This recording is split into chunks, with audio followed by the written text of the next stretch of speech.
जाओ कभी old age home की तरफ, वहां जाके एक एक बूढ़ी औरत, बूढ़े बाप या भाई, उससे उसका दुख दर्द दरियाफ्त तो करो कि क्या वजह है, कौन है, कोई क्या गरीब बच्चा है तुम्हारा?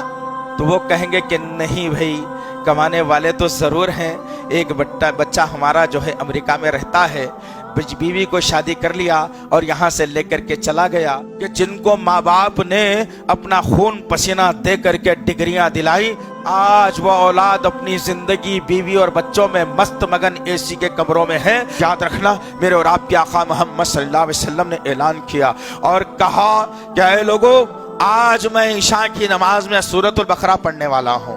अल्लाहु अकबर। आनन फानन मदीने के दूसरे इलाकों तक, गलियों गलियारों तक ये बात पहुंची कि आज नबी कायनात सल्लल्लाहु अलैहि वसल्लम आज ईशा की नमाज में जो है ना सूरतुल बकरा पढ़ने वाले हैं।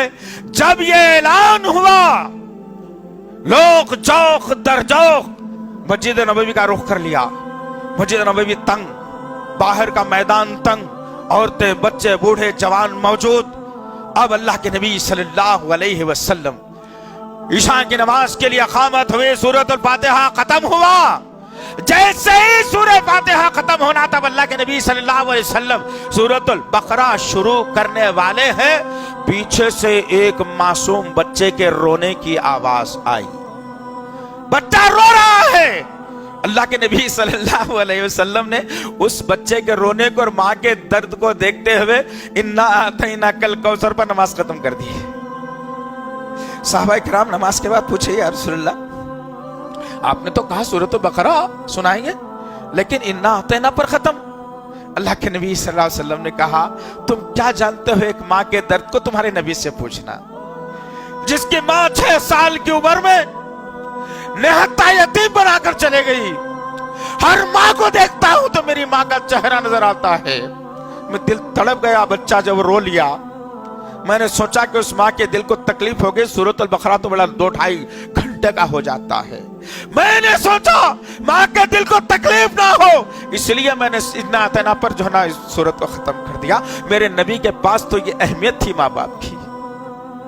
अधूरे मुसलमानों, माँ को गाली देने से पहले, बाप को धक्का देने से पहले, ओल्ड एज में डालने से पहले, उनके जो है जेबों पर डाका डालने से पहले, या उनकी जिंदगी को तंग करने से पहले, उनकी जिंदगी को वीरान करने से पहले, पूरा इस्लाम जानो क्या है आखिर।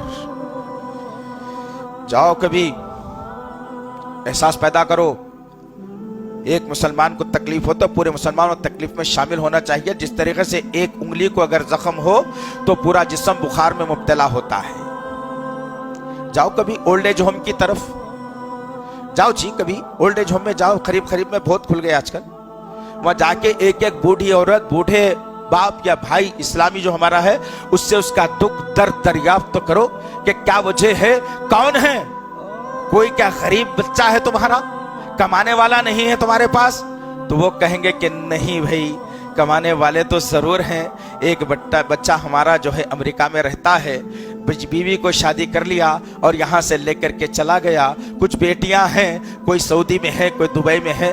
अब है जो यहाँ हैदराबाद में या फिर इधर उधर रहने वाले हैं, वो हमारी जो है ना निगरानी नहीं कर रहे हैं, हमारी पालन पोषण नहीं कर रहे हैं। तो इससे पता ये चला कि जिनको माँ बाप ने अपना खून पसीना दे करके डिग्रियां दिलाई और बड़ी बड़ी जो है ना सहूलतें दी, आज वो औलाद अपनी जिंदगी बीवी और बच्चों में मस्त मगन एसी के कमरों में है और उन माँ बाप को उठाकर लाकर किसी अजनबी के हवाले कर दिया। तो पता ये चला कि जो बच्चों को दीनदारी बचपन से सिखाई जाती है, वो मरते दम तक अपने बापों की और माओं की जो ना खिदमत में जिंदगी गुजार कर अपने आप को जन्नत का मुस्तहक बनाते हैं। और जिनको तुम ABCD सिखाकर ला इलाहा इल्लल्लाह से दूर रखकर, जिनको तुम ट्विंकल ट्विंकल लिटिल स्टार सिखाकर तुम दरूद इब्राहिम से दूर रख के तुम ये समझते हो कि खानदान का सबसे पढ़ा लिखा बच्चा मेरा होना चाहिए, सबसे खानदान के बड़े बच्चे की डिग्री मेरे पास होना चाहिए। अगर तुम ये तसव्वुर रख करके अगर तालीम दिला रहे हो तो ये बच्चे कल तुम्हारे साथ भी वही मामला करेंगे। उससे पहले बेहतर है कि तुम जाओ और ओल्ड एज होम का जो है जो तुम मुशाहिदा करो और मालूमात करो वहां क्या चल रहा है, उनके साथ में क्या हो रहा है, कैसे बच्चे रोजा हर महीना 5-10 हजार रुपए भेजकर ओल्ड एज होम में किसी के हवाले कर दिए। और उन्हीं में से मेरी कम इल्मी की बुनियाद पर एक लड़का अमेरिका में रहता था, जो को जहाँ लेकर चला गया, बच्चों को उसी स्कूल में डाल दिया, यहाँ का घर मुखफल कर दिया, जाते जाते माँ बाप को जो है ना ओल्ड एज होम के हवाले कर दिया। माँ रोज इंतजार कर रही है, बाप रोज इंतजार कर रहा है कि बेटा मेरा आएगा, हमें घर लेकर के जाएगा। बेटा आया नहीं, लेकिन एक वक्त आ गया कि माँ को हमेशा हमेशा के लिए मौत की नींद सुला दिया गया। जब ओल्ड एज होम वालों ने उस लड़के से रबत पैदा करके कहा कि आपकी वालिदा तो इंतकाल कर गई, तो बेटे ने कहा कि भाई अब इंतकाल कर गई तो मेरे आने का क्या मकसद, लिहाजा ले जाओ, आपको जहां चाहे दफन कर दो। अधूरे मुसलमान, ये दर्द कौन सा है, कौन सा है ये दर्द? याद रखना, पूरे मुसलमान बनने की कोशिश करो, पूरे इस्लाम पर आने की कोशिश करो।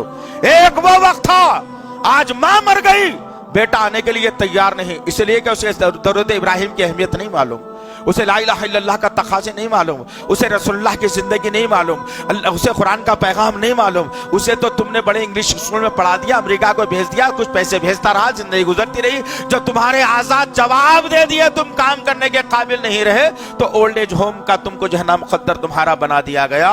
उस वक्त को भी याद करना कि अल्लाह के नबी सल्लल्लाहु अलैहि वसल्लम मदीने की सरजमीन पर है। एक माँ का दर्द बता रहा हूं मैं, ये दर्द का तुम लोग पूरे मुसलमान बनने की कोशिश करो और अपने माँ बाप के साथ अच्छा सलूक रवा रखो तुम, वरना फिर वो हालात होंगे जो आज कुछ नहीं है और हालात बिगाड़ दिए जाएंगे।